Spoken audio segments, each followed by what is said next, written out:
Recentemente, o meu amigo, ele começou a ler pro vestibular e ele decidiu me contar o que ele tinha achado de Alice no País das Maravilhas. Eu fiquei feliz que ele finalmente tinha lido algum livro que fosse de literatura e não tivesse mais me tentando convencer de que Hábitos Atômicos é 1000 vezes melhor do que Crime e Castigo, O Vermelho e o Negro, O Alienista, Ensaio sobre a Cegueira, etc. Embora ele ainda o ache. Ele, na alegria de terminar o livro, me contou muito feliz que tinha gostado de ler Alice. E eu acabei respondendo sem querer bancar um amigo chato, mas bancando, sem querer, acontece, né? Que era bom que ele tivesse gostado mesmo, porque eu também tinha gostado, mas porque era um livro para crianças, né? Então, enfim. Ele ficou um pouco desgostoso de si e não me contou mais de livros até então.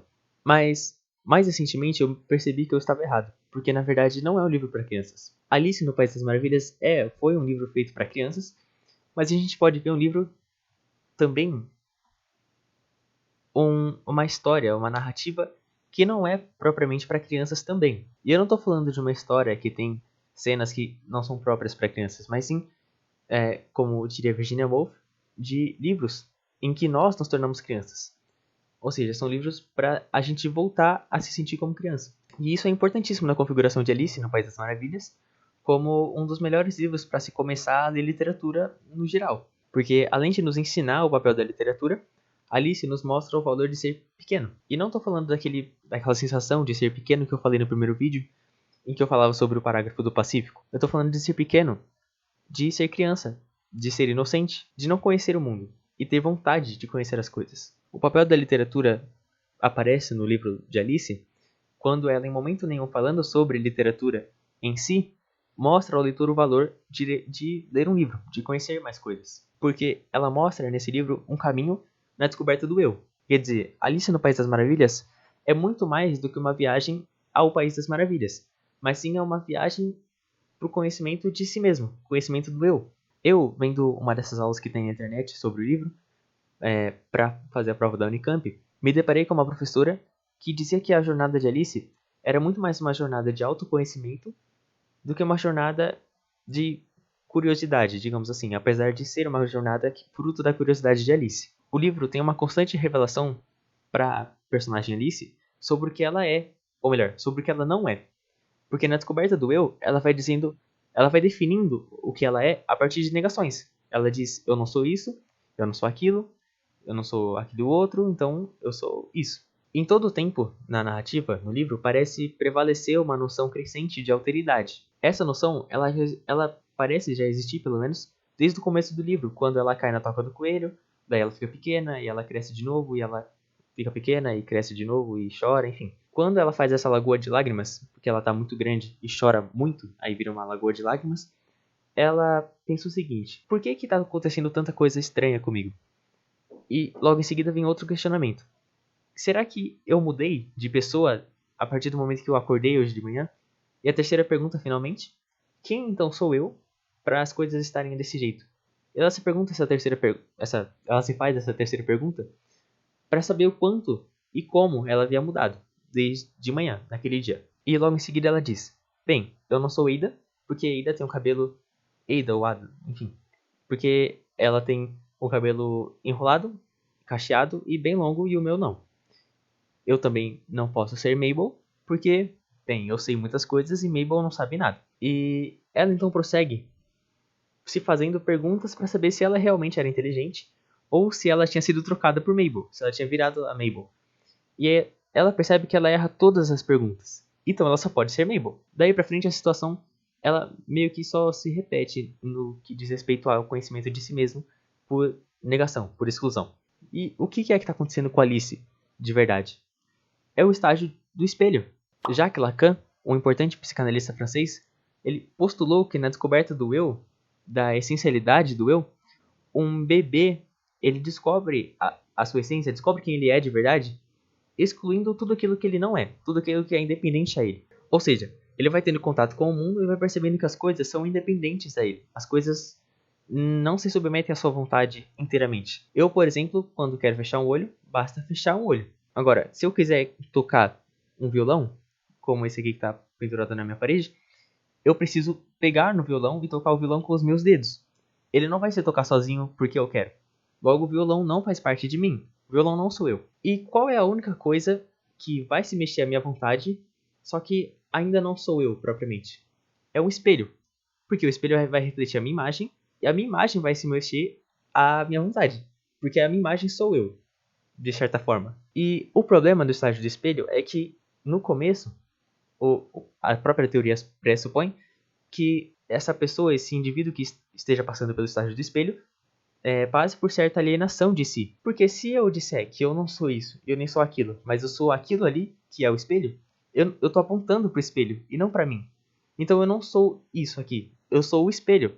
Eu sou a minha imagem do espelho. E essa alienação de si, ela é um pouco problemática, mas ela é muito simples de ser resolvida. Basta que a pessoa desenvolva uma personalidade mais profunda e que ela tenha criticidade com o mundo, e ela vai perceber que aquele espelho nada mais é do que uma imagem da sua aparência, e que ela é muito mais do que a aparência dela. Só que qual é então o espelho verdadeiro através do qual a gente consegue se ver propriamente falando, se ver inteiramente?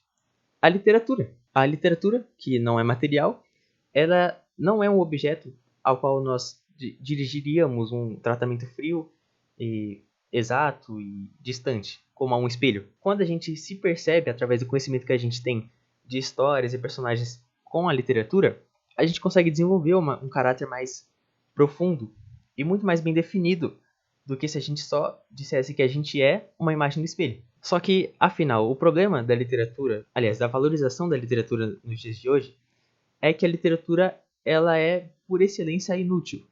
Ela não tem papel. Tudo isso que eu estou falando aqui é uma invenção.